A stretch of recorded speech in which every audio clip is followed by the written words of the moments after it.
Hey, I'll see you on tour in Las Vegas, Chicago, and Grand Rapids. In Chicago, it's stand-up and a live panel show. Go to jimmydore.com for a link for tickets, and make sure you go to jimmydore.com.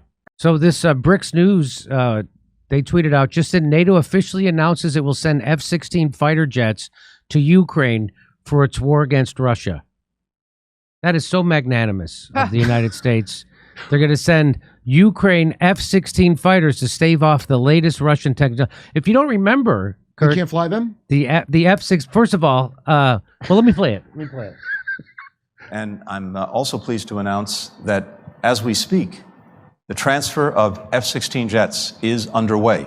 So look for those to be blown up immediately, because all those pilots are going to be Biden age or possibly pregnant women, whatever's left of the Ukraine population, really. Yeah, that we're only trained on MiGs and you can't just learn how to fly an F-16. That's right. Oh, wait, are we going to use our troops in the F-16s and pretend it's Ukraine? Because what else would you be able to do?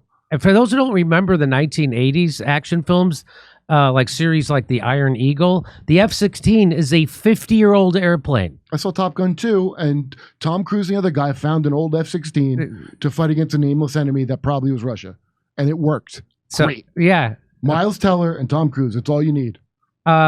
We have some D-Day Omaha beach landing vehicles that we could offer them too. Maybe why don't we send those over? Don't worry, these are the lucky ones. Did we take out a lot of insurance on those F-16s? Like, is that what this is? I guess we're also going to be donating some chipped beef from the Korean conflict. And some cheese from the cheese caves. You know those caves full of government cheese they still have? Let's listen. Coming from Denmark, coming from the Netherlands. Oh, people all started plotting. More war.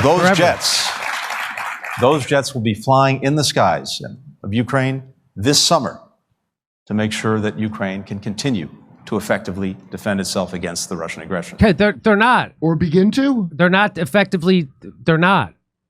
Again, with no aid, they would have more territory. That's right.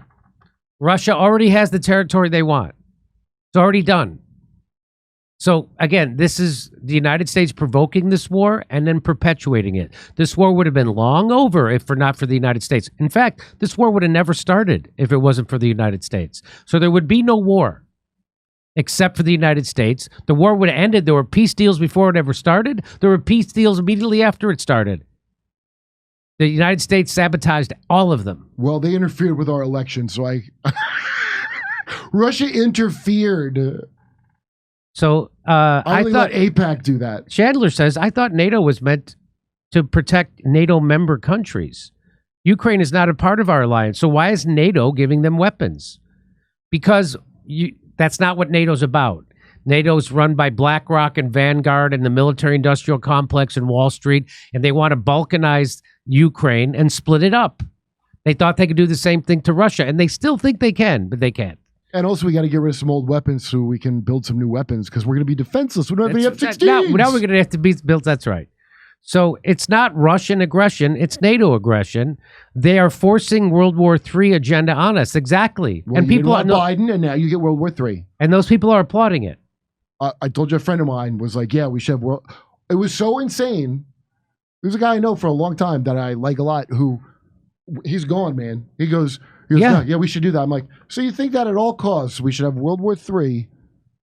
I've never even heard anybody make that argument who still thinks that that's going well. I don't even think Antony Blinken would openly make an argument like that. Let's have World War III? No, he would go, we got to support him until it is World War III, because he at least knows what they're doing. They're not a member. Why doesn't Europe take care of this problem? Again, because it's NATO is not an effective deterrent against attacks from NATO. You need Ukraine to handle it. United States. That's right. NATO's not big enough. The United States is the hegemon, is the global imperialist hegemon, and that's what this is about. Again, if the people who believe what they read in the paper, they believe that. Did you believe it about Iraq? Did you believe it about Afghanistan for 20 years? Did you believe it about Libya? Did you believe it about Iraq the first time? How many times did you be lied to? Syria? Did you believe about that? You still do? You know what? I don't believe them that they read the paper. Yeah, right. I think they said they did, and they did not read it. I think they listen to like Pod Save Them, like some moron podcast of some really dumb shit. Did you see that Russell Dobler from Do Dissonance went and interviewed people? Yes, I did. Waiting in line Yeah, I like those a bunch of people who's like their family works in government. They're waiting for their security clearance. The two gay guys, remember? Yeah. Well, I shouldn't say because I'm waiting on my security clearance. They're like, oh, the economy's fine. If you can't make it, you're lazy. These people sounded like people we made fun of in the 80s who voted for Reagan. Yeah, well, there's so many jobs out there and people don't want to work. People don't want to work. You know how it is. You know how it is. They just want something for nothing. Hey, I'll see you on tour in Las Vegas, Chicago, and Grand Rapids. In Chicago, it's stand-up and a live panel show. Go to jimmydore.com for a link for tickets, and make sure you go to jimmydore.com.